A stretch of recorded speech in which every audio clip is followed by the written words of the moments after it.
상상 초월 배신과 파멸 남편과 베프가 공모한 10년 결혼 사기극. 안녕하세요. 삐리링뿅입니다. 오늘은 가장 잔인하고 가장 치밀하며 가장 충격적인 막장 실화극을 들고 왔습니다. 오늘 사연의 주인공 정은주 님의 이야기는 단순한 불륜을 넘어 한 여성의 10년 삶 전체를 속인 거대한 결혼 사기극입니다. 가장 믿었던 두 사람에게 당한 배신, 상상조차 할 수 없었던 복잡한 음모의 전말을 지금부터 가감없이 폭로합니다. 제 남편 민우는 모두가 부러워하는 워너비 남편의 표본이었습니다. 명문대, 대기업 부장, 다정한 아빠, 그리고 무엇보다 저를 향한 맹목적인 사랑. 그는 결혼 10년 동안 단 한 번도 저에게 쓴소리를 한 적이 없었고 매번 당신은 내 인생의 전부야, 여보라고 속삭였습니다. 저희 부부를 아는 사람들은 세상에 저런 인꼬 부부는 없다며 혀를 내둘렀죠. 저는 제 삶이 마치 동화 속 주인공처럼 완벽하고 영원할 것이라고 철석같이 믿었습니다. 그리고 제 삶의 또 다른 기둥, 20년 지기 베스트 프렌드 수연이가 있었습니다. 수연이는 저에게 단순한 친구가 아닌 자매 같은 존재였습니다. 저희 부부의 연애 시절부터 결혼 생활, 아이들 교육까지 모두 공유하며 심지어 남편 민우와 수연이는 서로를 중마고우라 칭할 정도로 스스럼 없이 지냈습니다. 수연이는 민우를 우리 형부라 부르며 늘 저희 가족을 챙겼고 저는 이 두 사람이 제 인생의 가장 굳건하고 영원할 울타리라고 믿었습니다. 균열은 작년 겨울 제 생일 다음 날 아주 사소한 것에서 시작되었습니다. 남편의 옷방에서 셔츠를 정리하던 중 저는 빳빳하게 다려진 와이셔츠 깃에서 달콤하고 관능적이며 끈적하게 달라붙는 낯선 향수 냄새를 맡았습니다. 그 향은 제가 평소 쓰던 순수하고 깨끗한 향이 아닌 저의 순결한 일상을 더럽히는 악취처럼 느껴졌습니다. 처음에는 회식 자리의 여직원 향수겠지, 잠깐 스쳐 지나간 냄새겠지라며 스스로를 세뇌했습니다. 하지만 그 관능적인 향은 며칠 후 남편이 매일 타는 차의 가죽 시트에서도 심지어 남편이 벗어놓은 양말 깊은 곳에서도 희미하게 맡아졌습니다. 그 냄새는 마치 유령처럼 저를 따라다니며 제 정신을 잠식하기 시작했습니다. 그때부터 저는 향수 노이로제에 시달리기 시작했습니다. 남편이 현관문을 열고 들어올 때마다 저는 불안감에 온몸이 떨렸고 그의 몸에 코를 대고 냄새를 맡았습니다. 남편은 헛기침을 하며 불편함을 드러냈습니다. 당신 요즘 왜 이렇게 냄새에 집착해? 무슨 강아지 같아. 기분 나빠.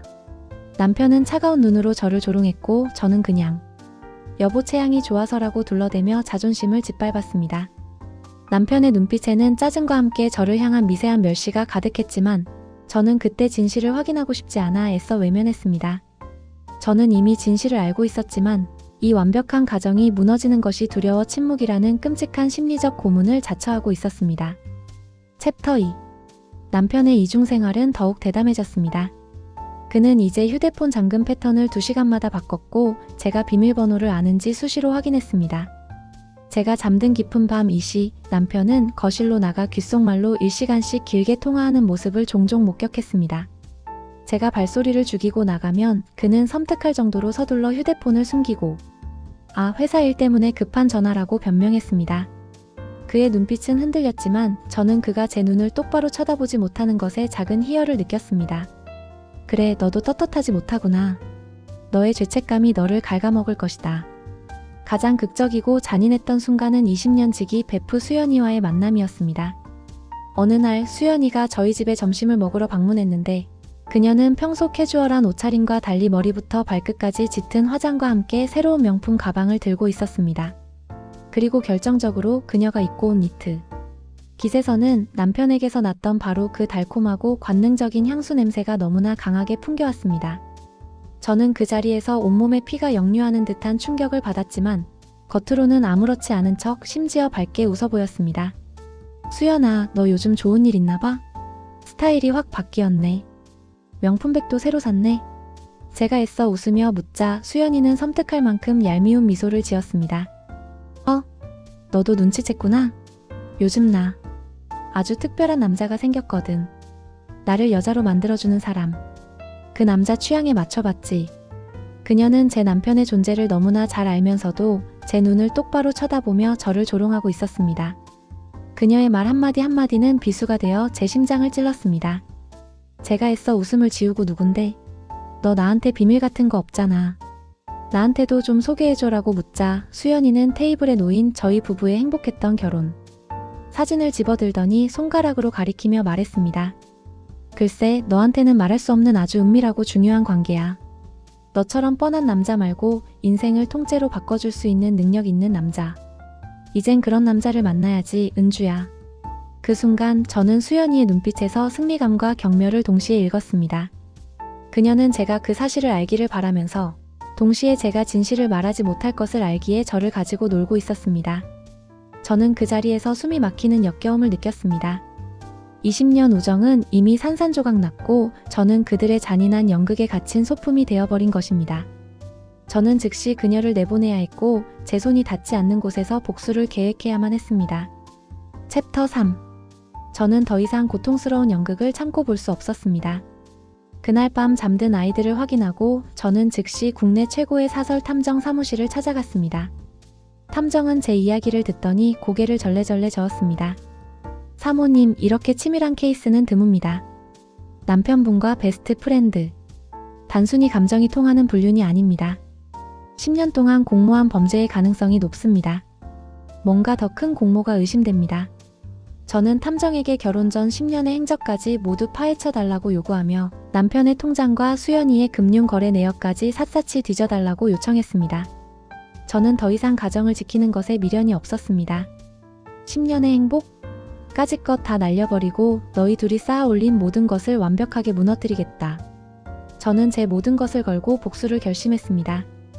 며칠 후 탐정에게서 도착한 두꺼운 보고서는 제 인생의 마지막 숨통을 끊어놓았습니다. 100장이 넘는 사진 속 민우와 수연이는 주상복합 오피스텔 엘리베이터 앞에서 진한 키스를 나누고 있었습니다. 그들이 저에게 보여주지 않았던 격렬하고 뜨거운 애정 행각이었습니다.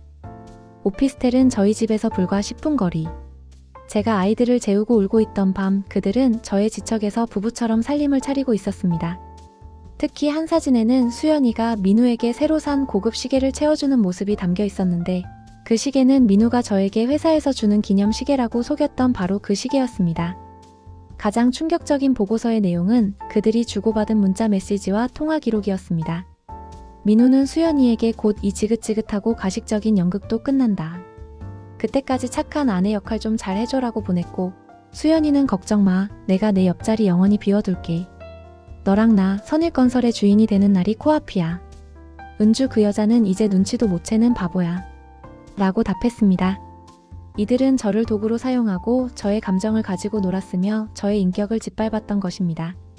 저는 극도의 모멸감과 함께 이들의 치밀한 계획의 깊이에 몸서리쳤습니다. 이제 이 증거들은 그들의 지옥행 티켓이 될 것입니다. 챕터 4. 탐정은 제 남편 정민우의 진짜 신분을 밝혀내는데 성공했습니다. 그는 단순한 대기업 부장이 아니라 재계 서열 20위 안에 드는 선일건설 회장의 숨겨진 혼외자였습니다.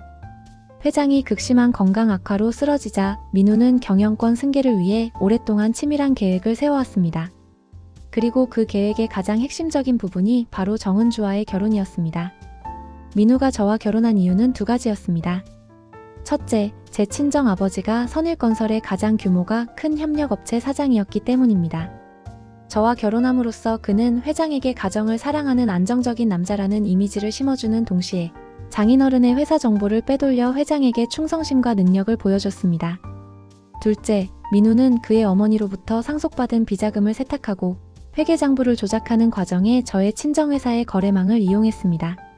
저는 그들의 성공을 위한 완벽한 덫이었고 인증서였으며 머니 세탁을 위한 통로였던 것입니다. 보고서에 따르면 수연이는 민우의 대학 시절부터 연인이자 이 모든 계획의 핵심 브레인이었습니다. 수연이는 선일건설 재무팀의 핵심 자리에 심겨져 민우의 개인 금고지기이자 회계장부 조작의 공모자 역할을 해왔습니다. 그녀가 저에게 다가와 친구가 되었고 민우에게 저를 소개해 주었습니다. 20년 우정은 가장 치명적인 위장막이었던 것입니다. 저는 지난 10년 동안 그들의 손바닥 위에서 놀아난 것입니다. 제가 가장 사랑했던 두 사람이 알고 보니 한편의 잔인한 연극을 연기한 배우들이었다는 사실에 저는 제 영혼이 갈기갈기 찢어지는 고통을 느꼈습니다. 그들이 저에게 바쳤던 모든 사랑, 모든 다정함은 완벽하게 계산된 연기였고 그들은 저의 순진함을 비웃으며 10년이라는 시간을 도둑맞았습니다. 저는 반드시 이 대가를 받아내야 했습니다. 챕터 5. 제가 증거 수집에 몰두하자 이들은 저를 제거하기 위해 더욱 노골적이고 섬뜩하게 방해하기 시작했습니다. 하루는 아이들을 등원시키고 돌아오는데 집 앞에 고급 승용차 한 대가 서 있었습니다. 차 안에는 수연이가 앉아 있었고 그녀는 저를 향해 차가운 미소를 지었습니다. 창문을 내리자 관능적인 향수 냄새가 다시 한번 제 코를 찔렀습니다. 은주야, 너 요즘 조용하더라. 너답지 않게. 혹시 내가 모르는 거라도 있니? 10년 우정에 금이 가는 일은 없어야지. 수연이의 목소리에는 경고의 의미를 넘어선 사리가 담겨 있었습니다. 저는 애써 떨리는 목소리를 감추고 말했습니다. 무슨 소리야, 너 요즘 연락도 잘 안 되더라. 네가 바빠서 그렇지. 내가 무슨 일이 있겠니? 수연이는 갑자기 차에서 내려 제게 다가오더니 제 귓가에 차갑게 속삭였습니다. 은주야, 나는 네가 멍청한 채로 계속 살았으면 좋겠어. 왜냐하면 너는 내 남편에게 너무나 소중한 방패거든. 하지만 혹시라도 쓸데없는 짓을 하면 내 아이들이 다니는 유치원 주소가 내 핸드폰에 저장되어 있다는 것만 기억해. 내 아이들이 다칠 수도 있어. 그녀의 말은 단순한 협박이 아니었습니다. 그것은 저의 생명과 아이들의 안전까지 위협하는 잔인한 경고였습니다. 저는 그때 깨달았습니다. 이들은 저를 제거하는 것까지 염두에 두고 있다는 것을요. 며칠 후 저는 차를 몰고 아이들의 학원 픽업을 가던 중 브레이크가 제대로 작동하지 않아 아찔한 사고를 겪을 뻔했습니다. 간신히 비상 브레이크를 밟아 차를 갓길에 세웠을 때 저는 온몸이 식은땀으로 젖었습니다. 정비소에 맡겨보니 누군가 의도적으로 브레이크 오일을 미세하게 빼놓은 흔적이 발견되었습니다.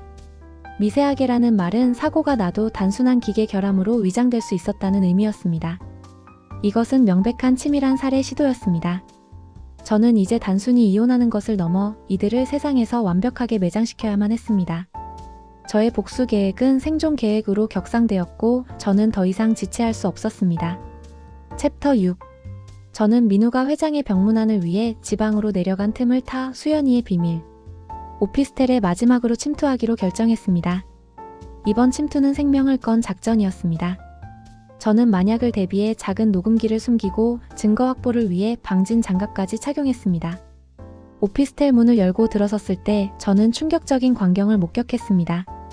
거실 테이블 위에는 민우와 수연이가 미래의 선일그룹 회장 부부로서 살 집을 논의한 펜트하우스 도면과 계약서가 펼쳐져 있었습니다. 그들이 저와 아이들을 버리고 살 꿈의 궁전이었습니다. 냉장고에는 수연이가 민우에게 보내는 내 사랑 민우에게라는 메모와 함께 케이크가 놓여 있었습니다. 저는 곧바로 수연이의 서재, 그녀의 책상 깊숙한 곳을 뒤졌습니다.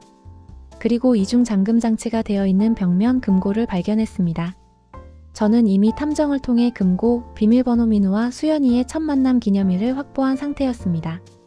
금고 안에는 수백억 원대의 비자금 명세서가 담긴 USB, 그리고 가장 중요한 문서인 회장의 진짜 유언장 원본이 들어 있었습니다.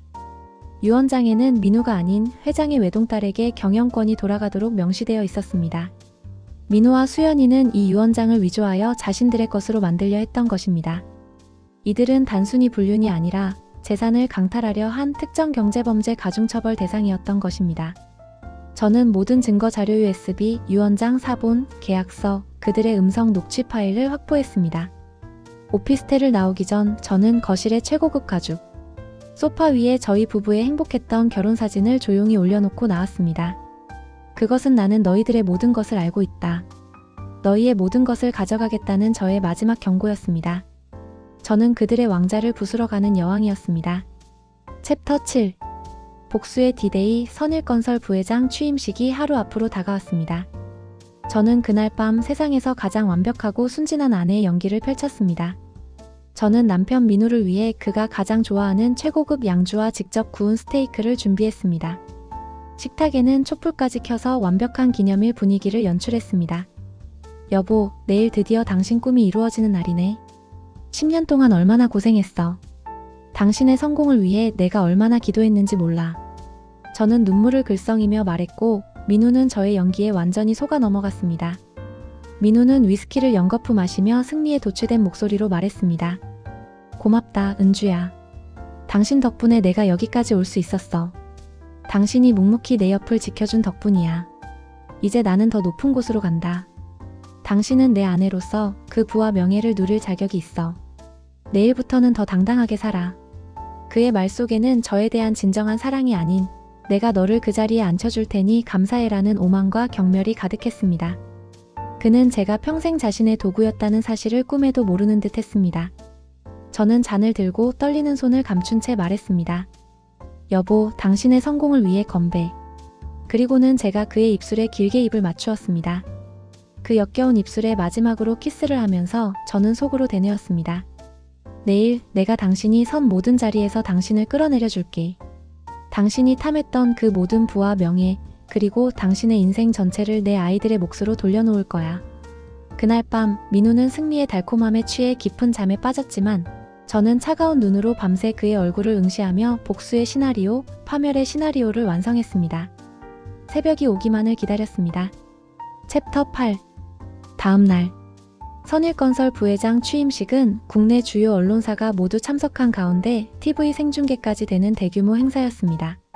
저는 샤넬 드레스를 입고 눈부신 다이아몬드 목걸이를 한 채 가장 앞줄 VIP석 회장님 바로 옆에 앉았습니다. 남편 민우는 무대 위에서 회장님과 나란히 서 있었고 수연이는 VIP 수행원 자격으로 그의 오른팔처럼 빛나고 있었습니다. 두 사람은 단상에서 저를 향해 짧게 미소 지었습니다. 그 미소 속에는 이제 너는 끝났고 우리는 성공했다는 노골적인 조롱이 담겨 있었습니다. 민우가 승리감에 도취되어 취임사를 시작하려 마이크 앞에 섰을 때였습니다. 저는 미리 준비한 USB를 무대 중앙 대형 스크린 관리 직원에게 전달하며 외쳤습니다. 스크린에 제 자료를 띄워주세요. 이것이 정민우 부회장의 진짜 취임사 녹취록과 공범들의 진실입니다. 장내는 순식간에 술렁거렸습니다. 대형 스크린에는 선일그룹 승계 비리, 비자금, 유언장 조작 및 불륜 공모 대국민 폭로라는 섬뜩한 제목이 떴습니다.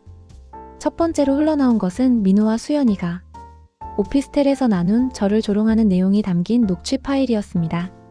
녹취록 음성. 그 안에 연기 이제 지겹다. 그 여자 내가 회장 되면 조용히 이혼시키고 내보낼 거지? 내가 10년 동안 얼마나 연기를 했는지. 걱정 마, 오빠. 내가 10년 동안 너랑 그 여자 연애부터 결혼까지 짜준 시나리오인데 마지막은 내가 주인공이 돼야지. 은주 친정 쪽 계약건만 마무리되면 그 여자 쓸모는 끝이야. 게다가 그 여자가 모르는 비밀 통장까지 다 우리가 관리하고 있으니 걱정 마. 녹취 파일이 공개되자 민우와 수연이의 얼굴은 핏기 하나 없이 새하얗게 변했습니다. 그들은 무대 위에서 사색이 되어 서로를 바라보았습니다. 저는 우아하게 자리에서 일어나 마이크를 잡았습니다. 장내는 정적에 휩싸였습니다. 여러분, 저는 정민우 부회장의 아내 정은주입니다.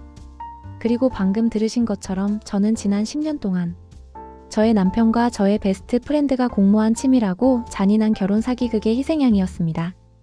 저는 떨림 없는 목소리로 이들의 유언장 조작, 수백억 원대 비자금 조성, 그리고 저를 향한 고의적인 살해 협박까지 모든 것을 폭로했습니다. 대형 스크린에는 민우가 브레이크 오일을 빼도록 지시한 문자 메시지, 캡처 화면, 그리고 수연이와 다정하게 찍은 불륜 사진들이 쉴 새 없이 쏟아져 나왔습니다.